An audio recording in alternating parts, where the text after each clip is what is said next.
Would someone like to advise the court Yes, Your Honor. So I had filed a motion in June asking for a laundry list of items, of which I withdrew all of those but the issue of transportation, and that's who's to provide transportation for my client's parenting time.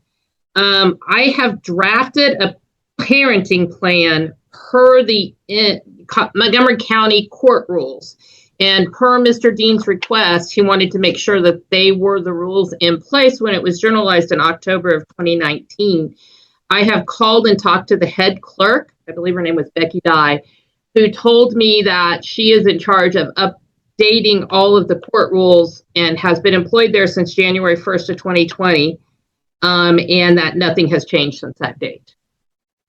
So there is a journalized parenting plan that I have sent to Mr. Dean, waiting just for his review, and I think probably waiting for the outcome of this hearing today on transportation. Okay. Would you agree, Mr. Dean, that the remaining issue is in all likelihood one of transportation?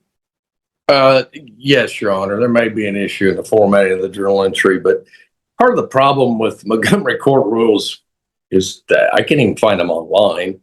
I'm not. Ms. Sullivan, what did they even send you? They sent me the rules. They're online.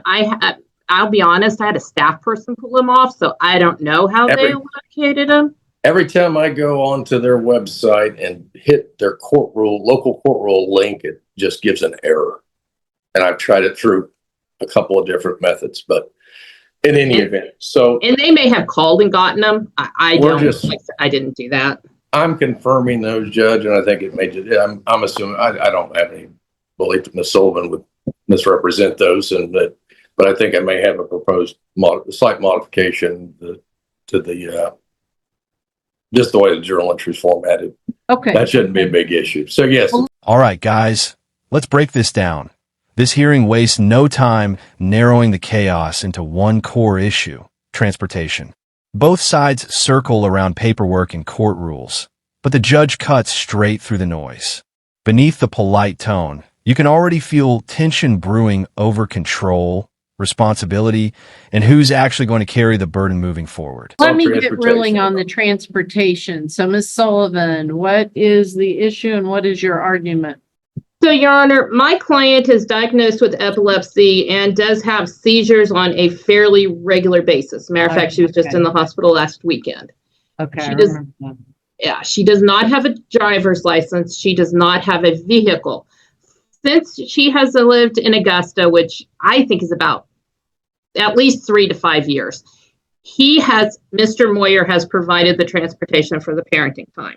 There have been a few times where he has assisted her in getting to Emporia to have her parenting time, but for the majority of the time, he has brought the child to Augusta. In return, she has provided some assistance with gas, with car repairs, and car maintenance over time. And so I asked her to quantify kind of how much she thinks that is. And there were some large purchases, but for the most part, she says she thinks she's giving him $20 to $30 a visit. I will note that her income is roughly $80 a month, plus a couple hundred in child support. But she is willing to make that part of the order that she pay him $50 a month to be used towards his share of transportation so that she can exercise her parenting time. And I know his argument is it isn't fair. He doesn't get child support, which SSI is considered welfare for the purposes of calculating child support. I will note he does get all the tax deductions. So that's not a lot, but it's a little bit. So I know his argument is it's not fair. He doesn't want to be held to this, that he's doing it out of the kindness of the heart, but he doesn't want it to be a court order. My bottom line, Your Honor, is this is about what's in the best interest of the minor child. And what's in the best interest of the minor child is that she have parenting time with both parents, that she have a relationship with both parents. And because of my client's disability, it is very difficult for her to provide transportation, that she would be dependent on the kindness of others to provide that when he could do it. And again, even though She's under no obligation for child support, nor should she, per the guidelines. She is willing to accept an order and to pay him monthly to help facilitate the cost of bringing the child to her, the basically 2 times a month of parenting time. It's alternating weekends, Your Honor. And then there is an agreed upon holiday schedule. The mother's side leans hard into reality. Medical condition, no license, barely scraping by financially. This isn't just inconvenience, it's dependency. But the smart move here is reframing everything around the child's best interest. It's not about fairness anymore, it's about access. That shift puts pressure squarely on the court to act. Are there no grandparents involved whatsoever? There are not, Your Honor. Okay. Mr. Dean? Your Honor, I think my client's position is why are we rocking the boat that doesn't seem to be having an issue? Yes, one of the primary issues is I don't want my client. Yes, she has a disability. We acknowledge that. She has limited income. We acknowledge that. She's living where she's chosen to live. We're not objecting to that. My client has been helping with transportation. I can't remember where your client lives. Is he in Madison? Yes, Your Honor. Okay, go ahead. Both parties moved away from Montgomery County after I believe, I'm not sure on the timing. Ms. Moyer may have already actually moved away from the Montgomery County area at the time the divorce was being granted in 2019. Irregardless, neither party lived in that county any longer.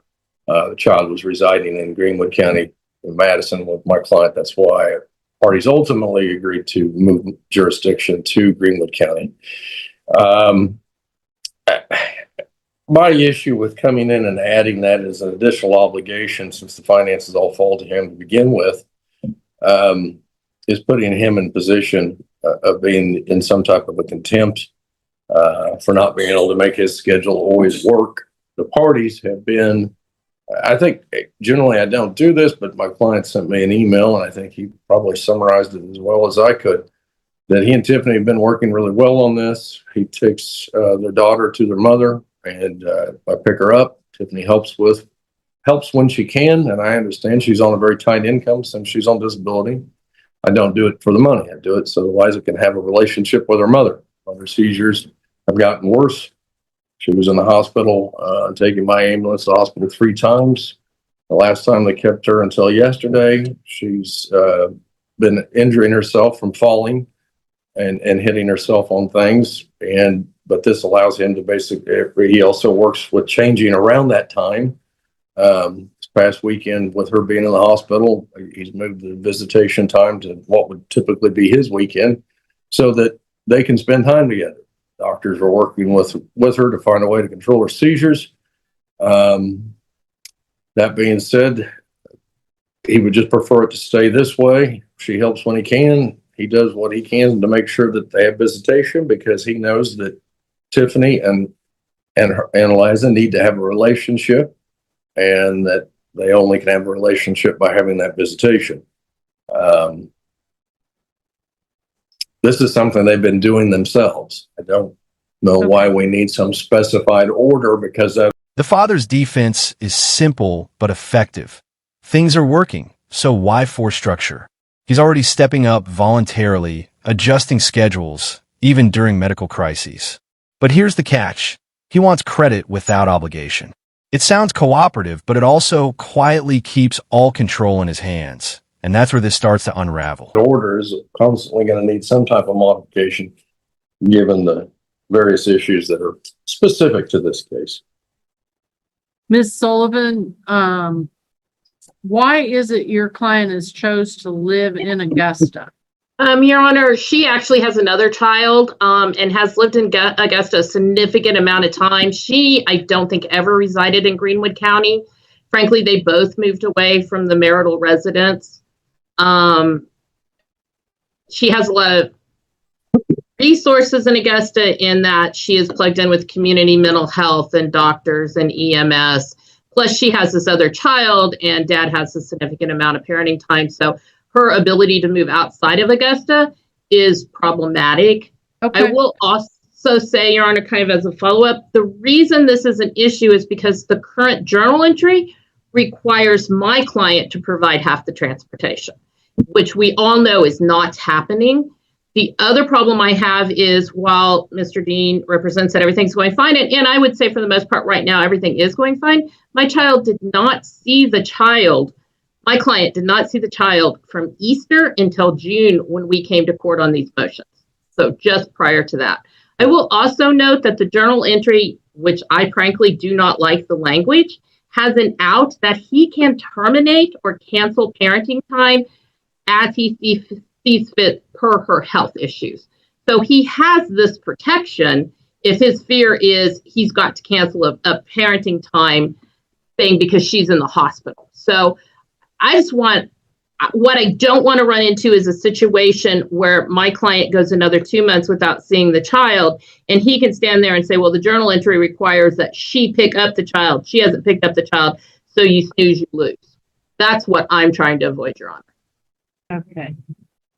Well, Now the crack show. The judge probes deeper, and suddenly it's revealed the mother went months without seeing her child. That completely flips the narrative. What looked like cooperation now feels unreliable. Add in a clause allowing the father to cancel visits, and it's clear the current setup isn't as stable as it was being sold.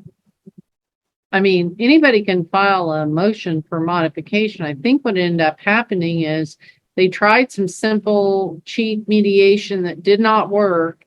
And I think what the court said was, we've got to have some specific orders that were, the most recent court orders as it related to parenting.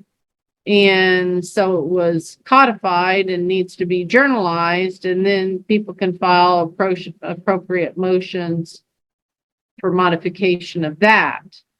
But so, I mean, if you're talking about removing language, that's, That's in the journal. I guess you're asking to remove language or add language or just modify language as it relates to transportation. And yes.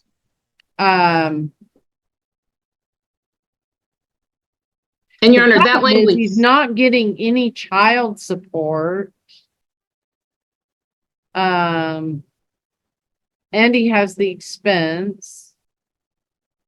And I do understand Mr. Dean's argument about if something comes up, or he has car problems, or that you could have him found in contempt by not providing transportation.